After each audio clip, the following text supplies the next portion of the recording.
Assalamualaikum warahmatullahi wabarakatuh.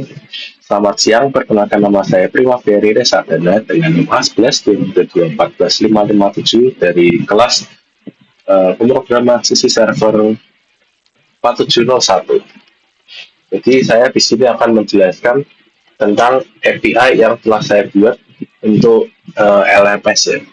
Jadi di sini saya awal-awal yaitu bisa membahas sedikit seputar dari proyek yang saya buat, yaitu ya proyek LMS API ini. Nah, jadi berhubung ini total poinnya 15, jadi saya mengambil dari list API ini. Jadi yang pertama saya mengambil list untuk API register ya. Nah, register ini di sini saya tambahkan sedikit untuk login juga logout. Ini untuk membuat JWT token ya. Ini berpoin satu, lalu ada kategori, ini endpointnya CRUD, ya berpoin 4. Feedback di sini endpoint CRUD juga berpoin 4, terus announcement poinnya 4 juga, improvement dari course analytic itu menambah menambah improvement untuk endpoint course analytic itu satu, lalu ada improvement max student enrollment satu, lalu include semua API. Nah, juga kita juga include semua API yang sebelumnya sudah ada di apa GitHub-nya Bapak, ya seperti itu kan. Ya karena itu kan sebelumnya menggunakan Python dan menggunakan Django ya, karena saya kurang familiar menggunakan Django, jadi saya meremakenya menjadi membuatnya menggunakan Laravel ya. Jadi di sini sudah include endpoint untuk CLT course member, CLT course content, comment, dan jadi walaupun ini non point tapi tetap saya masukkan sebagai remake. Lalu ada include beberapa middleware. Jadi middleware yang saya buat juga untuk mengecek apakah request yang diterima server itu role-nya teacher atau bukan pada beberapa endpoint, karena emang ya diasumsikan ada beberapa endpoint yang hanya bisa diakses oleh teacher, yang mana itu adalah admin, dan juga hanya bisa diakses oleh student gitu. Ini ada beberapa disclaimer ya, mohon maaf jika saya emang jarang masuk kelas ya. Oke, Pak.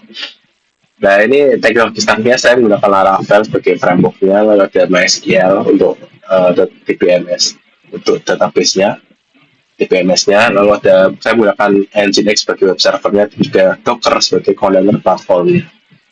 Nah, ini untuk get step by step-nya mungkin bisa dilihat di repository saya seperti ini. Ini saya tambahkan juga untuk akun-akun akun student dan akun teacher ya, karena ini saya langkah-langkahnya sudah menggunakan untuk sheet juga, jadi saya tambahkan ada dua akun untuk satu untuk role teacher, satu untuk role student. Jadi, seperti itu mungkin saya masuk aja langsung sini. Nah, ini untuk Docker filenya bentukannya seperti ini, terus ada Docker Compose-nya ini. Nah, Docker Compose-nya ini untuk menginisialisasi dari apa-apa saja yang diperlukan untuk Dockernya. Ini belakang dari database-nya, terus app-nya, ada Nginx-nya. Di sini juga ada konfigurasi untuk Nginx-nya, ya seperti itu. Nah, ya kurang lebih seperti itu sih untuk penjelasan mengenai Docker-nya. Mungkin saya bisa langsung masuk ke testing API-nya ya. Nah, untuk testing API-nya sendiri, saya membuat 3 API ya, untuk yang di luar dari di luar dari memerlukan akses login, memerlukan token ya. Jadi saya membuat 3 ini, yaitu register, login, sama logout. Mungkin ini langsung saja, mungkin saya pertama-tama untuk login sebagai sebagai teacher dulu ya. Saya akan mencobanya untuk dari yang kategori dulu saja. Kategori dulu ya, kategori dulu. Nah, di sini ada perbedaan antara root yang bisa diakses oleh teacher dan root yang tidak boleh diakses oleh teacher ya. Nah, semisal nih untuk root kategori ini. Nah, ini middleware yang bisa diakses oleh student ataupun oleh teacher ya. Karena ini tidak ada batasan, ya, tidak ada intervensi dari middleware ensure is teacher ini. Nah, ini ya untuk mengecek bahwa user yang sedang login ini role-nya itu bukan teacher. Nah, bagaimana cara mendapatkan role-nya itu nanti sepaket dengan apa, ketika kita login, ketika kita login nanti selain mengirim token itu juga mengirim role seperti itu. Nah, mungkin saya tes aja sebagai teacher ya.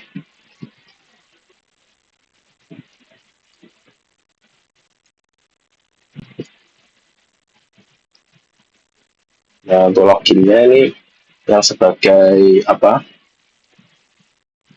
yang sebagai validatornya cuma email password. Email password. Oke, login.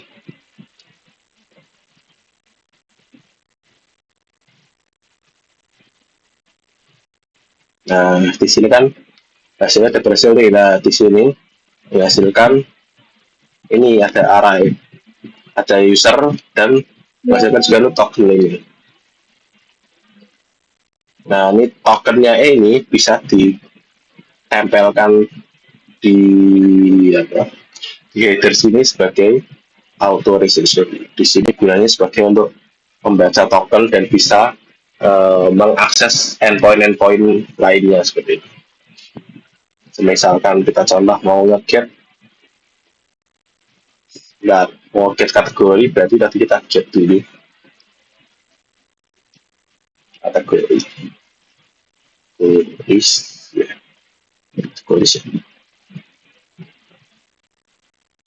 Oke, topik juga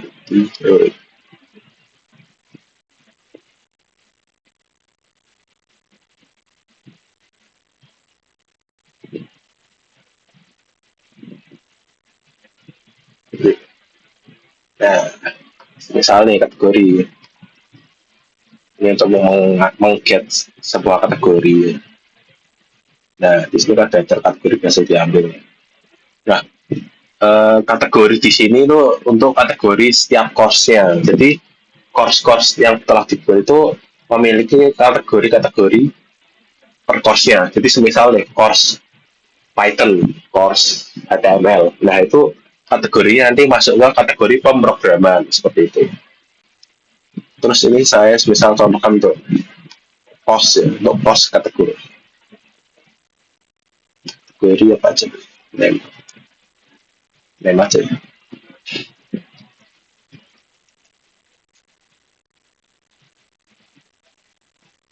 Kategori name.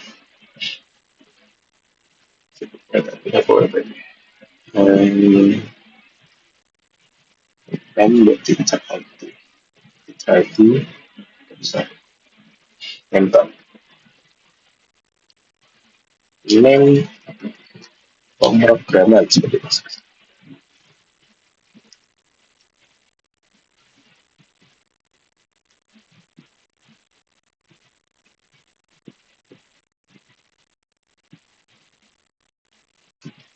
Oh, sebentar. Apa?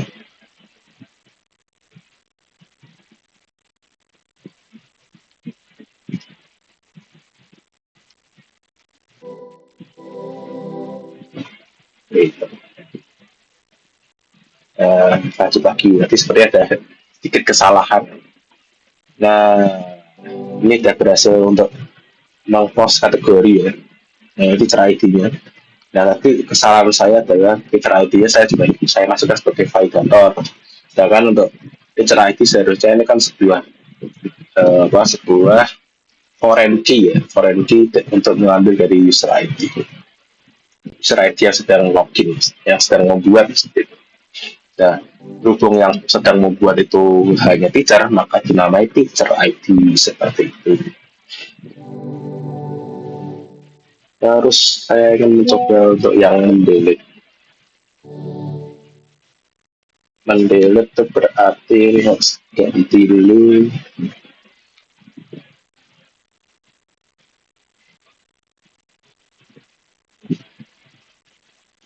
ke ini itu berarti ini ke berapa? 11 kalau program ini ganti. Nah, ini kenapa udah memakai lokal host saja, karena ini sudah berjalan di Dockernya. Jadi Dockernya sudah, kontainernya sudah berjalan, makanya tidak perlu kayak local host 8.000 atau berapa, karena ini memang sudah menggunakan endpoint ataupun menggunakan domain lokal host saja dari si Docker itu. Kategoris kategoris S.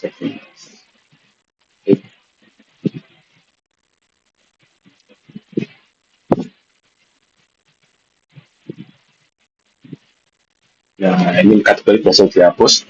Ketika kita mau get, sudah hilang. Terus kita masuk untuk ke yang feedback. Feedback ini poinnya juga 4. Eh, feedback poinnya. Oh. Nah, untuk feedback ini tidak ada middleware and user exchanger, karena feedback dapat dikirim untuk user biasa saja. Jadi student itu bisa memberikan feedbacknya kepada sebuah course itu melalui endpoint ini.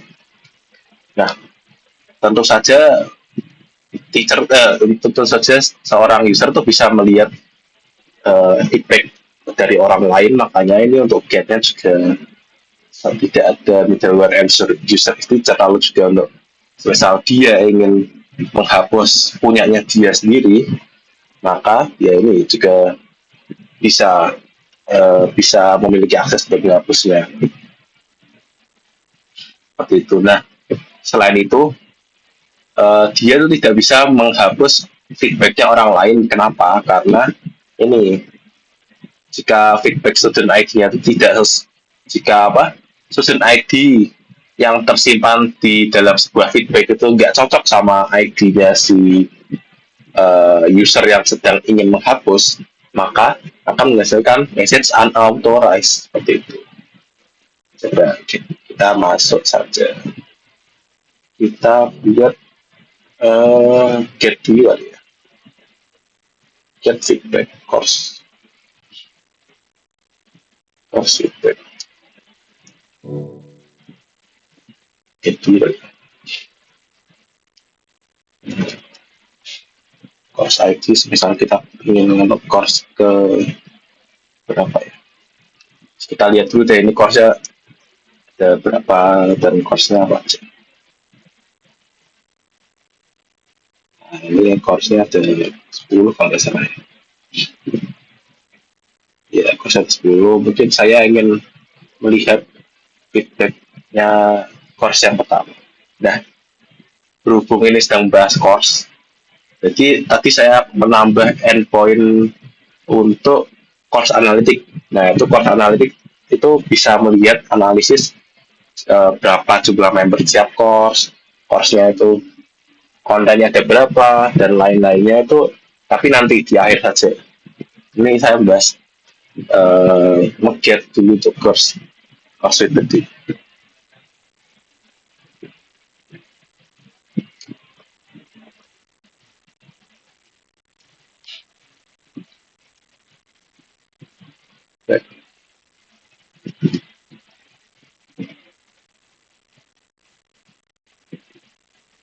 Feedback. Nah, di course pertama itu feedbacknya ada 2 itu. Lalu kalau misal kita ingin menambah feedback, kita tinggal masuk ke sini, ketikkan tadi feedback.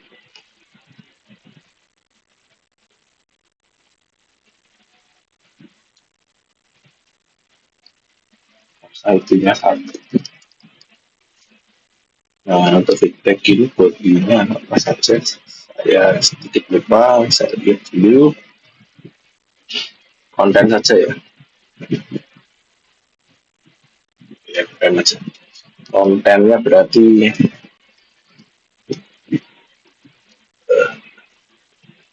mantap jiwa. pause.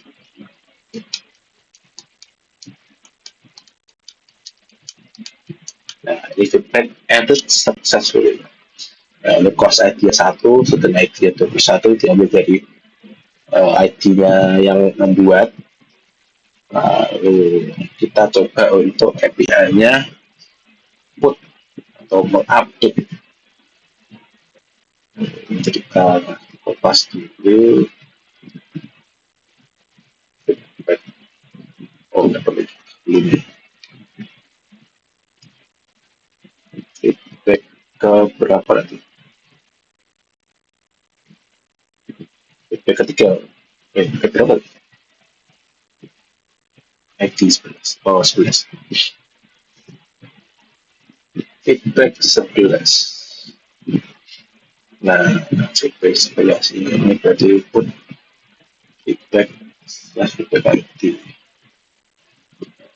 Kita ganti dulu yuk. Auto ya.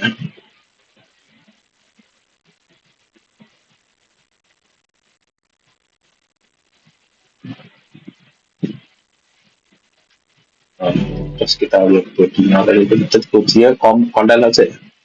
Tapi kalau update ya sama. Update. Update.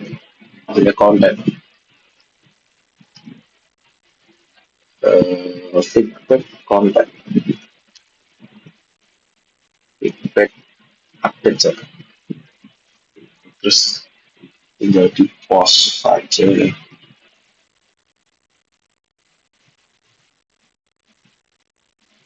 Nah, ini feedbacknya berhasil diupdate ya. Kalau misal di lagi bakal berubah.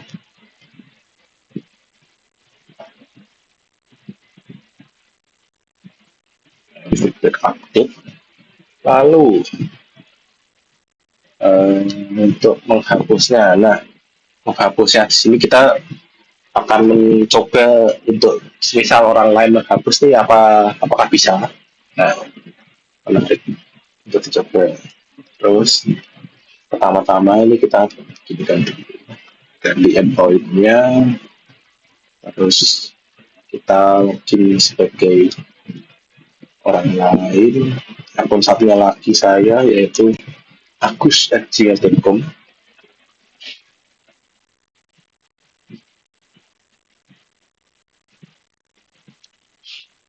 agus@gmail.com.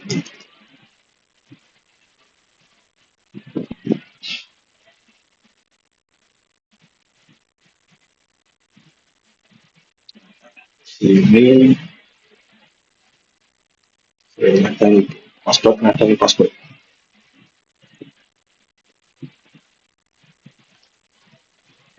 Terus kita apa? Delete.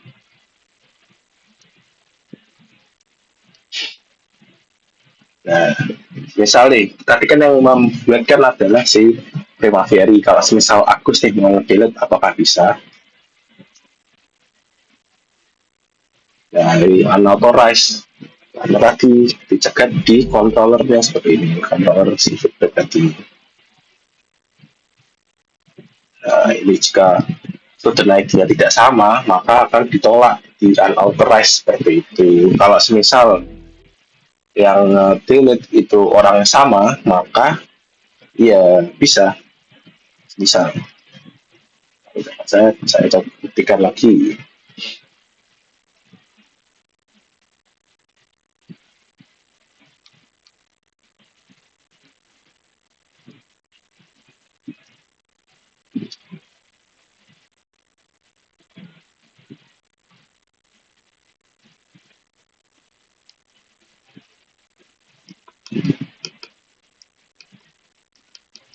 Nah, feedback deleted successfully. Kalau misal di get, nah, bilang. Oke, terus ya sebelum lanjut ke endpoint selanjutnya, saya kelupaan satu, yaitu saya ingin melihatkan tentang model-modelnya terlebih dahulu karena kan masuknya sebagai penilaian. Nah, ini untuk modelnya announcement sini. Announcement sini karena mengambil foreign key course ID dan teacher ID, maka perlu didefinisikan seperti ini: public function course, public function teacher.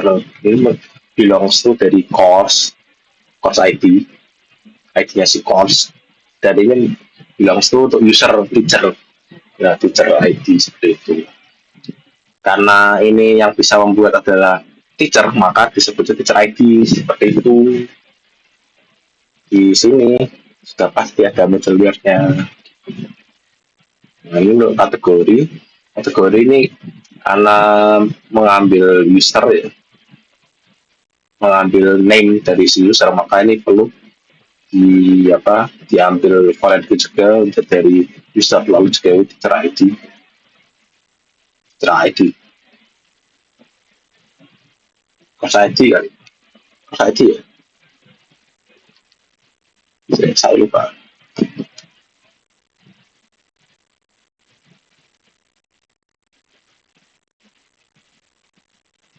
No, teacher ID nih. Nah, ini course kedua, kalau nggak salah sih ini course buat ngambil teacher ID.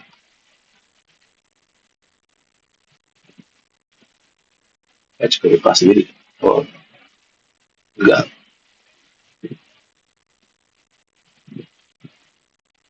Jadi pokoknya gitu. Nanti di skip aja. Lalu ini ada komen ini ada ya course ID, content ID, member ID, dan komen course. Nah, ini seperti tadi course ID ngambil dari course, konten ngambil dari konten, member ngambil dari member, course ID, member ID, content ID ini. Terus ini ada course konten di sini, course konten di sini. Query, komen, nah sini. Nah ini course di sini ya. Course ini sebagai induknya karena ini mengforenkikan ke berbagai macam model. Seperti tadi kan ini ya, ini useful gunanya untuk nanti ya, untuk membatasi max studentnya. Tapi nanti itu di sini member ini juga tadi untuk course member, model course member. Terus ini komen ini juga tadi untuk course tadi dari komen, terus konten, feedback, announcement, is member, teacher itu. Lebih course member ini. Nah ini course member juga sama, course ID, user ID, roles itu. Feedback di sini sama seperti tadi, ngambil course ID, ngambil user ID, sama juga di user. Nah, user ini ini juga diambil berbagai kali ya, bisa ngambil name, bisa ngambil apa, ngambil user ID juga. Itu ngambil user ID deh, feedback aja ya, user ID deh ya. Seperti itu. Mungkin saya lanjut saja untuk ke API endpoint selanjutnya, yaitu si announcement. Nah untuk announcement sendiri hanya bisa dibuat oleh si teacher. Ini kan saya lagi login sebagai ya, sebagai teacher kalau nggak salah, ya sebagai teacher. Nah ini saya mungkin praktekkan dulu untuk yang teachernya. Kalau misal sebagai user aksesnya bisa Anda itu untuk memberikan middleware dulu, tapi ini saya ngepost dulu tuh si market lah untuk ngetes untuk dari sisi teacher dulu. Nah ini yang get tidak perlu adanya teacher, karena ini ya announcement itu bisa diakses oleh semua orang, termasuk untuk siswa, untuk guru. Nah oleh karena itu tidak ada yang namanya middleware untuk ensure user teacher. Saya get dulu deh. Get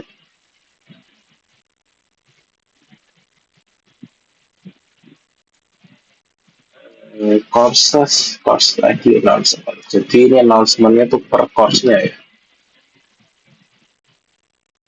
Jika selesai course ID-nya 1, announcement ini Jadi announcement yang ada di course number one, course ID satu. Nah ini berikut ada announcementnya, mungkin kita ganti tahu dia aja deh. Iya deh. Ada.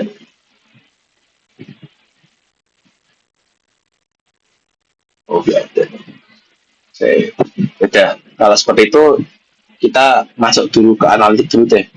Kita lihat apakah di situ ada announcement apa enggak. Kalau ada nanti kita masuk ke get announcement. Nah, ini misal yang pertamanya ada announcement.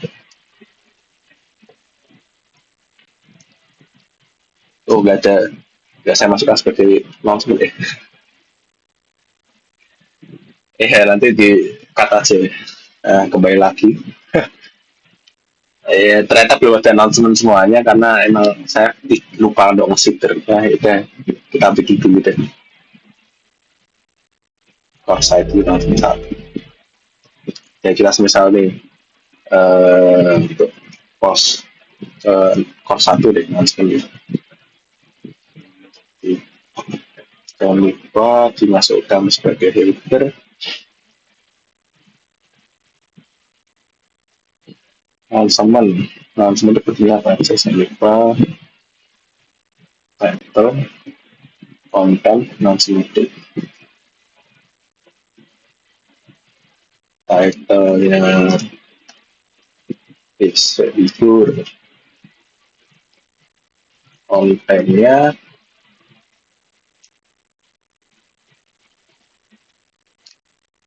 figur luas libur semester 5 libur akhir semester ini aja. Lalu untuk announcement date-nya, nah ini untuk announcement date-nya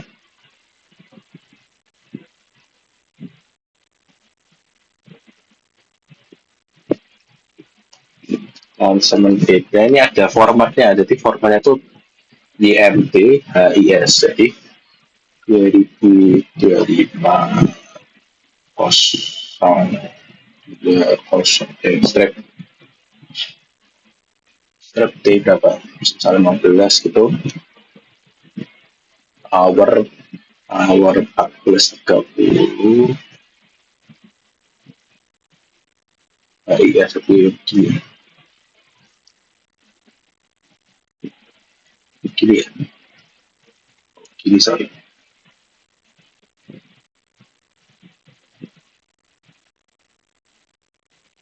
gini gak sih? Oh, nah, ya mounted. Saya jujur lupa ya.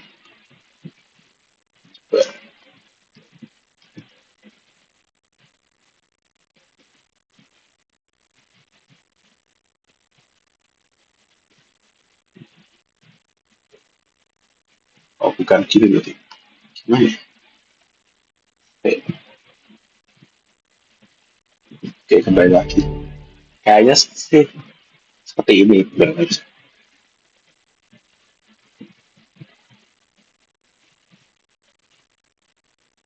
Nah, announcement create successfully.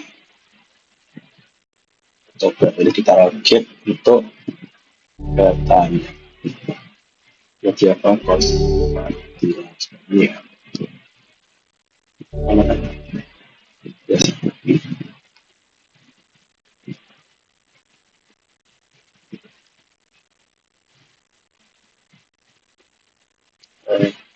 Tokonya ke sana. Sama terus kita get launch.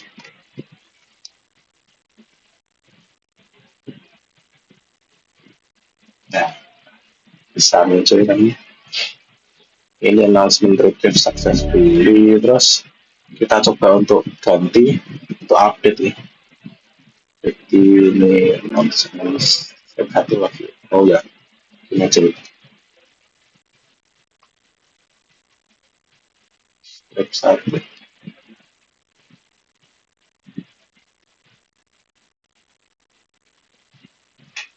ini.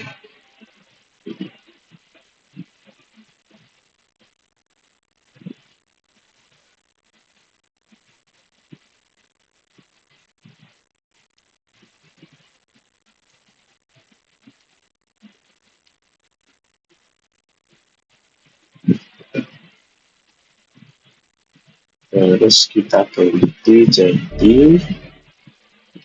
apa? Jadi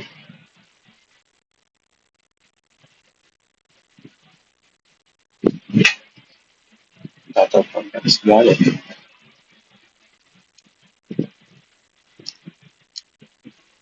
Jadi libur konteks jadi libur ya. Eh, dan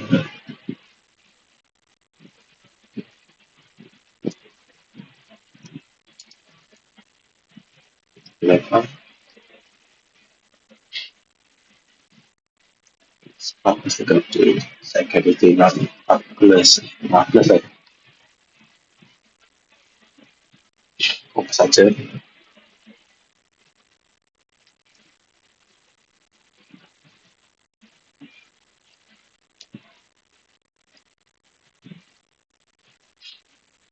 Ini terus ikut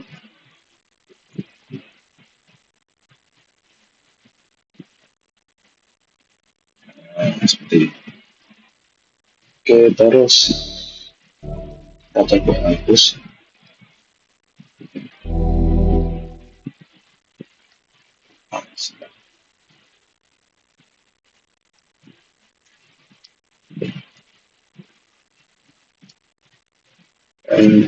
Biarkan ini tokennya apa?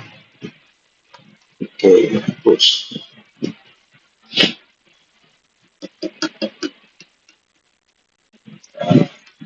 Saya berhasil di personal semuanya, jadi kalau selesai di chat, bakal jatuh.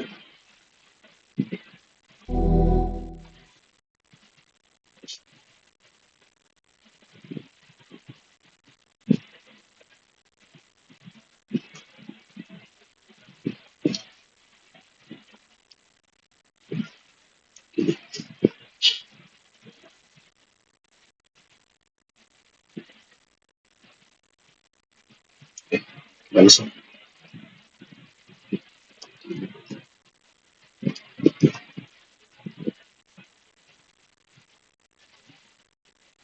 Langsung.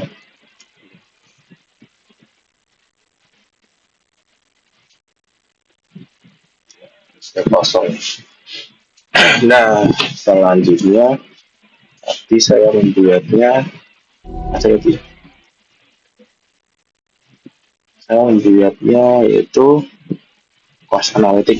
Nah, untuk cost analytic tadi sudah sedikit dilihatkan ya.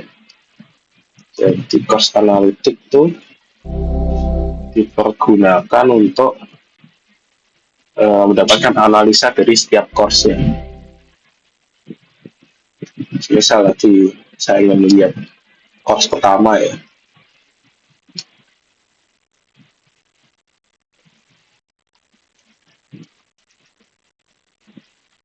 Misal,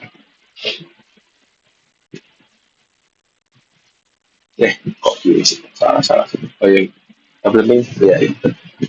Nah ini bisa dilihat nanti member account-nya, membernya ada 4, kalau ada kontennya ada 2, terus komennya ada 3, feedbacknya ada 2, seperti itu.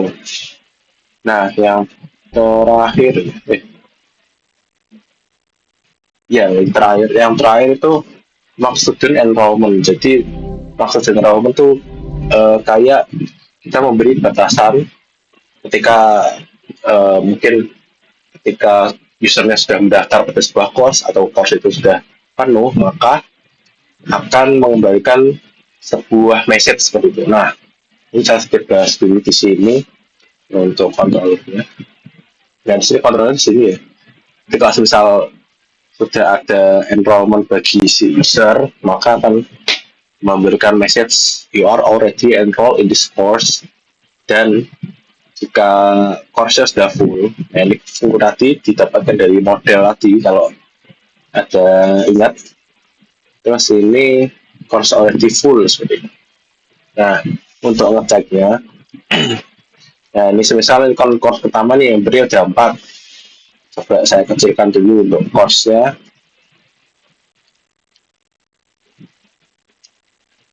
Course yang pertama itu kalau salah 100 berapa ya?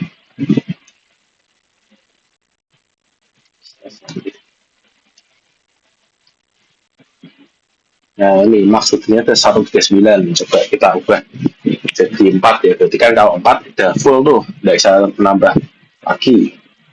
Nah, coba kita putkan ke sini. Ya, update. Wah, banyak ya.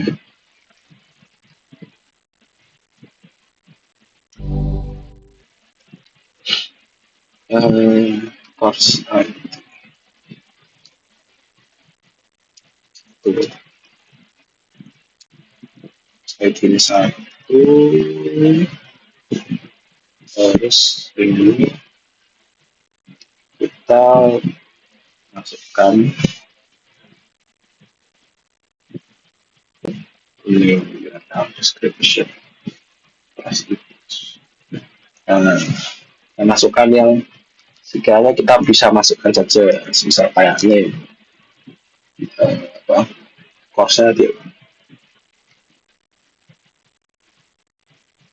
Misal kita ganti course-nya jadi Python, belajar Python gitu.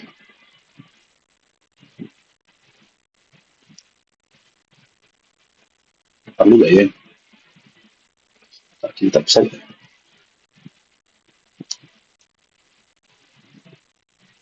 Kalau saya sih saya coba saya gue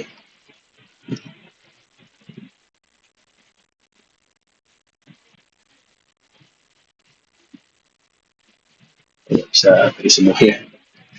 Ya udah, tambahkan saja lah. Misal kita buat namanya jadi ya, name-nya pemrograman Python.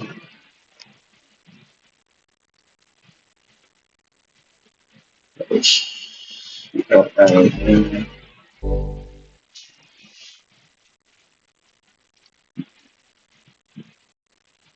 URL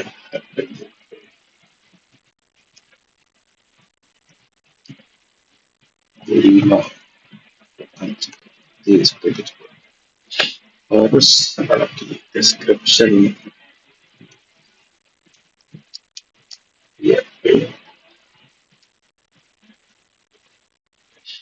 price yang berbeda integer itu ya sampai 300.000, 300, 2000, 30 image mulai itu ya usah maksud berharga, terus cara itu ya usah persen dan tinggal di post gitu ya. Oke, ini maksudnya kan integer ya. Oh bisa gitu. Nah, nah ini cost bisa di update jadi kayak gini. Nah, ini maksudnya yang plat. Jadi kalau semisal ingin mendaftar, murid ingin mendaftar ke sini, maka mentok atau bisa coba kita cek dulu.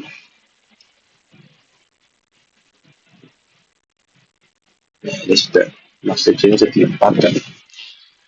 Terus kita coba daftar sebagai, anggap aja deh kita daftar sebagai apa murid, kita kembali sebagai Agus.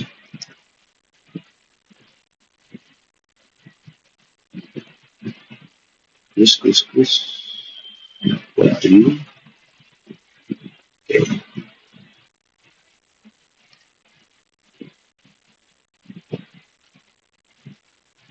Terus kita ganti dari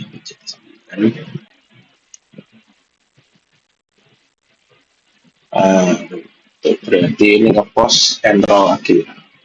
Course pertama, course satu ya,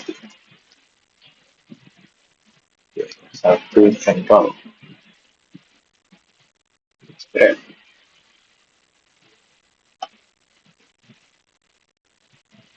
Nah, you're already enrolled in this course. Kenapa? Karena saya sudah mendaftar ke sini. Misal, saya mau lihat dulu apakah course saya benar ada di sini sudah ada. Jadi, my course.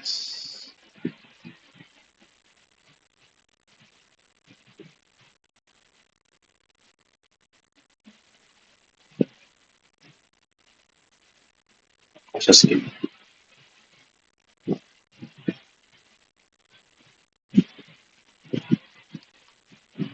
Nah, betul sekali. My courses sudah terdaftar di sini. Bagus. Jadi saya belum cek apakah bisa ya untuk nama student ya. Saya login kan sebagai teacher tadi ya. Kalau teacher juga bisa, saya setting juga bisa daftar.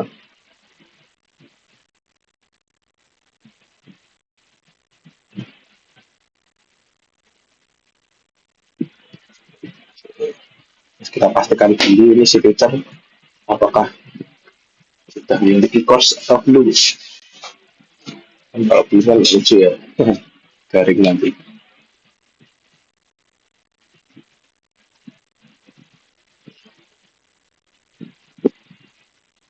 Nah, belum nih. Terus kita enrollkan saja. Bla bla bla bla. Enrollnya itu apa saja? Kalau salah itu cuma apa ya? Oh ya, apa? Oh, malah gak cocok. Yes.